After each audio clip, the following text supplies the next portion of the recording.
So you distinguished the postmodern movement from the Marxist movement because the Marxists were still moving in a single direction, and you considered that still part of the modernist project. You equated Marxism and postmodernism insofar as they both adopt, let's say, an oppression narrative.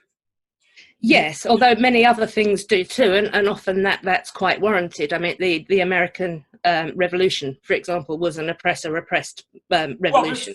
There's no doubt that power and power differentials exist. The issue is whether or not there are other realities that might be considered.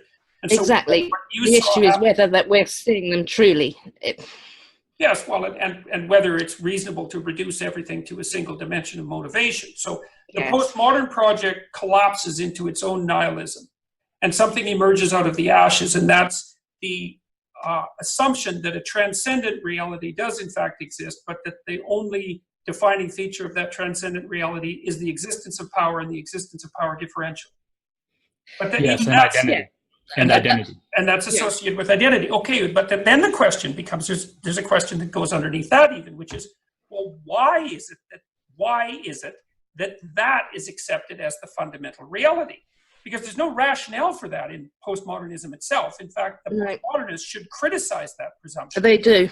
They do very much. And this is the argument that goes on repeatedly with the old style postmodernists saying this isn't postmodernism.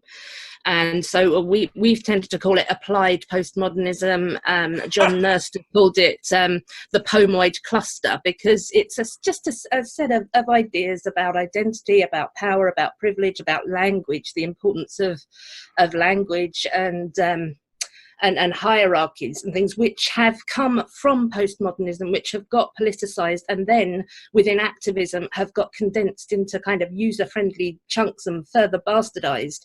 So we can't take this away from postmodernism. It didn't come from anywhere else, but neither is it the pure sort of deconstructive or post-structuralist or any of that whole sort of massive range of theory that existed from the late 60s into the mid 80s. That died. It's gone. It's fragmented itself, as it was always bound to do. Right.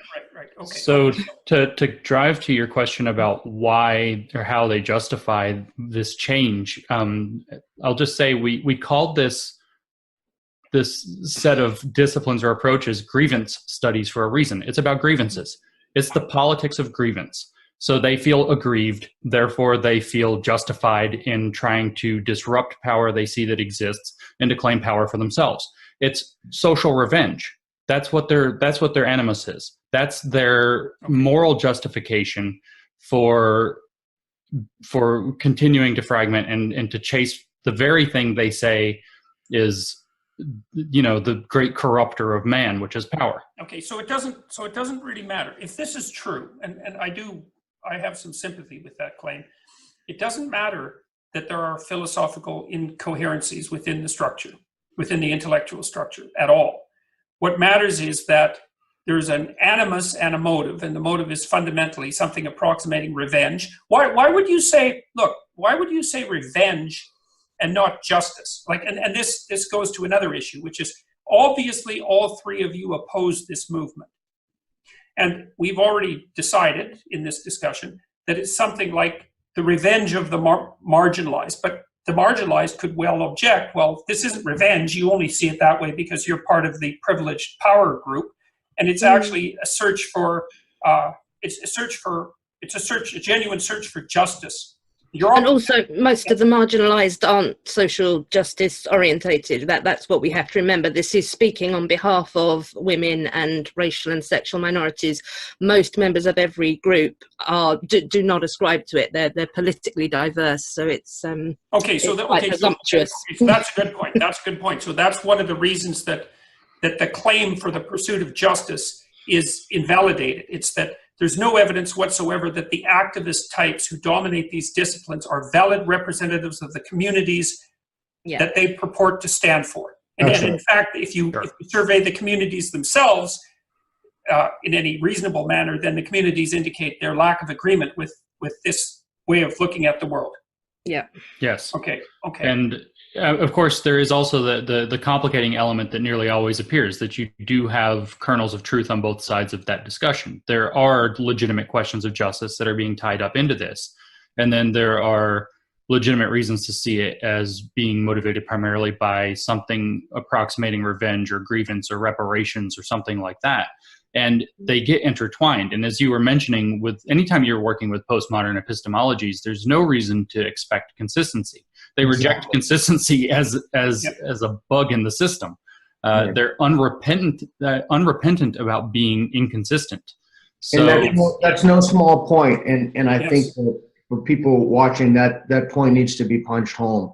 So Jim, could you speak to a little more about that? Well, yeah, it's the idea that you would be consistent is one of the ideas that would be caught up in the Western philosophical tradition, as they would phrase it. It's caught up in the exact tradition that was bred of white and male power. And so that needs to be disrupted, because that power inherently, from the perspective of this worldview, that power inherently corrupts, but more importantly, inherently always acts to preserve and maintain and legitimize itself. Okay, so the demand for consistency becomes itself an act of oppression against people. Exactly.